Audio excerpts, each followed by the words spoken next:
If you're looking to make Grandmaster Nightfalls an absolute breeze and suspend everything in your way, then this is the build for you. What's up guys, Surf and Twerk here, back with another Destiny 2 video. This one is going to be a Strand build for the Titans, going to be completely based on Grandmaster Nightfalls and everything that made them easy for me to complete them. This build is going to be using Osteo and Abeyant Leap, as well as a bunch of other weapons that you can kind of move in and out of this build depending on what you're running. But overall, this build is incredibly easy to use, and I'll be going over every ability, aspect, and fragment, as well as the armor mods and weapons that'll work best with this build. And as always, the dim link will be down in the description below. And if you enjoy the content, be sure to leave a like on the video and consider subscribing. Now on to the build.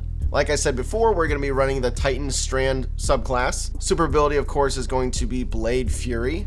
Once you pop your super, you're going to be able to roam around with 2 woven blades, being able to sever and suspend targets. It deals really good damage and is great for killing champs if needed. Going on to the abilities, here I chose to use the Towering Barricade, just in case I need to res a teammate. For the movement ability, I chose to use Strafe Lift because I find it to be the best. For your melee right now, you're going to be using Frenzy Blade, which once you activate your melee ability to dash forward, slashing targets in front of you and severing them. When somebody is severed, their outgoing damage is significantly reduced. And then once you kill them, it drops the tangle. For the grenade ability, this is very important. You're gonna choose the Shackle Grenade. Once you throw this at an enemy, it'll hit an AoE and it'll suspend that target and targets around them, leaving them able to do absolutely nothing besides just hang there. This grenade is very important to the build. Now on to the aspects.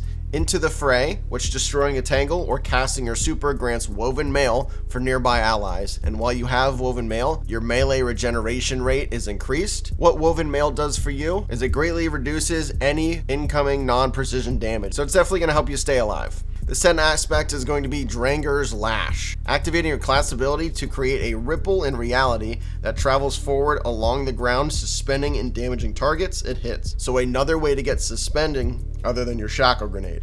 So this is a very, very important thing to your build as well. And also, the exotic we're going to be using is going to be able to buff this as well. On to the fragments here. The first one I chose to use was Thread of Mind. Defeating suspended targets grants class ability energy. And then from there I chose Thread of Wisdom. Defeating suspended targets with precision final blows creates an orb of power. Thread of Continuity. Suspend, unravel, and sever effects applied to targets have increased duration. This is very important because that increased duration is a huge margin. For suspending, it's going to be incredibly important here.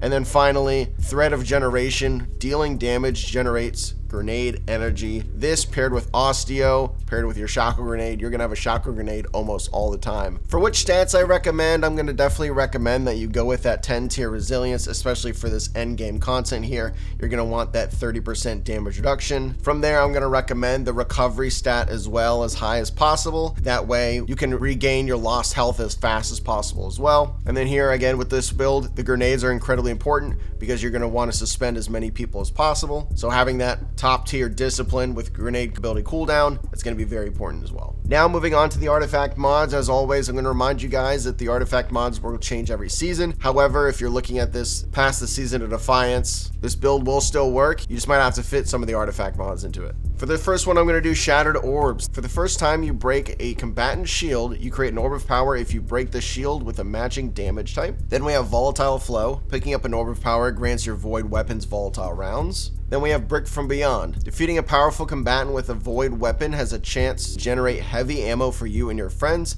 And then we have Prismatic Transfer. When you cast your super, each member of your fire team with a subclass damage type different than yours gains a bonus to weapon damage. So that's a great way to buff your teammates while you're going to use your super. Now we're going to be going over the armor mods and the ones that I chose. Starting off with the head here, I chose to use the Heavy Ammo Finder, which increases the drop rate of heavy ammo on your kill. And then since it's a Grandmaster and I want my teammates to have heavy, I'm using Heavy Ammo Scout. When one of your Ammo Finder perks creates a brick of heavy ammo for you, it also creates a brick of heavy ammo for your allies. And then the last one I chose is going to be Kinetic Siphon. Rapid kinetic weapon final blows create an orb of power. Since we're using Osteo here, we are going to be getting kills pretty damn fast. Moving on to the arms now. There wasn't a whole lot of options to choose from, but I figured I might as well try to make our melee as useful as possible here. So I have Heavy-Handed. Your powered melee final blows create orbs of power. And then I have 2 Focusing Strike mods. Grants class ability energy when you cause damage with a melee attack. So pretty much we're going to be using our melee to get back our barricade as fast as possible. Onto the chest.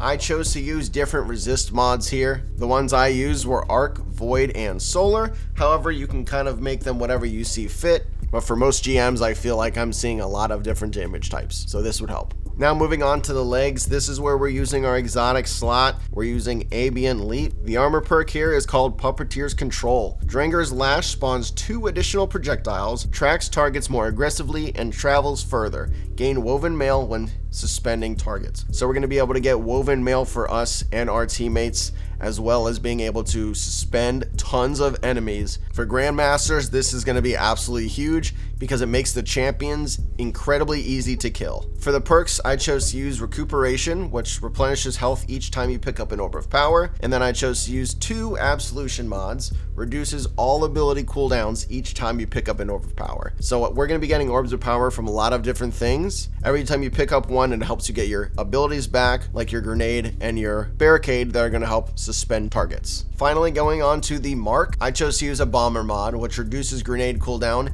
when using your class ability, and then 2 disruption mods, reduces all ability cooldowns when using your class ability near targets. So pretty much every time we're going to pop that barricade, it's going to be close enough to where this will proc. That way we can suspend targets, and it'll also help the cooldowns for the rest of the abilities. Now I'm going to be going over the weapons that I'm going to choose to use for this build. First off, we're going to start with our main gun here, the exotic slot, Osteo Striga. This one has a lot of unique traits like Toxic Overload, landing a final blow or multiple precision hits, triggers a burst that poisons nearby enemies. That's going to be incredibly important for this build. The Catalyst, of course, which poison final blows return ammo to the magazine. And then there's a special trait called Screaming Swarm, fires a stream of sentient toxile projectiles that track the targeted enemy. So this SMG is very, very unique. Creating those bursts of poison is going to be huge for what we can use it for. Also, it impacts enemies all around, even if they're suspended. Next up, I'm going to be breaking the rule of never running 2 primary weapons. However,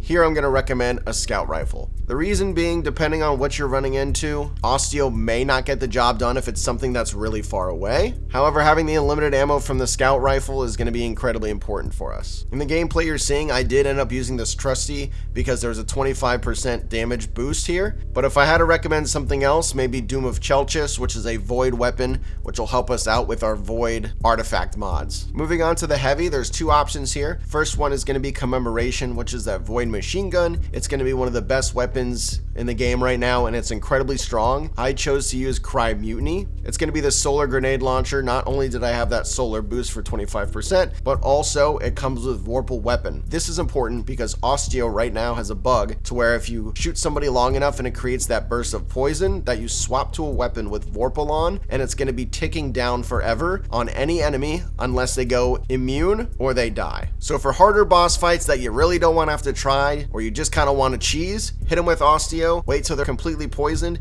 and then swap to the Cry Mutiny and kind of just chill in the back so they can't damage you. Sometimes it's more effective, sometimes it's more effective to just actually kill the enemy for real, but it just kind of depends on what you're running. It's a very safe bet, and it doesn't hurt to try. All in all, I think this is one of my favorite GM builds I've ever made. You can absolutely just destroy GMs by suspending everything in your path. Even champions, it doesn't matter. As long as you have that good regeneration for your abilities, everything is going to be able to be suspended, and it's going to be an easy ride for pretty much any GM out there. This is one that I 100% say definitely try. With that being said, if you watched the whole thing, I appreciate you.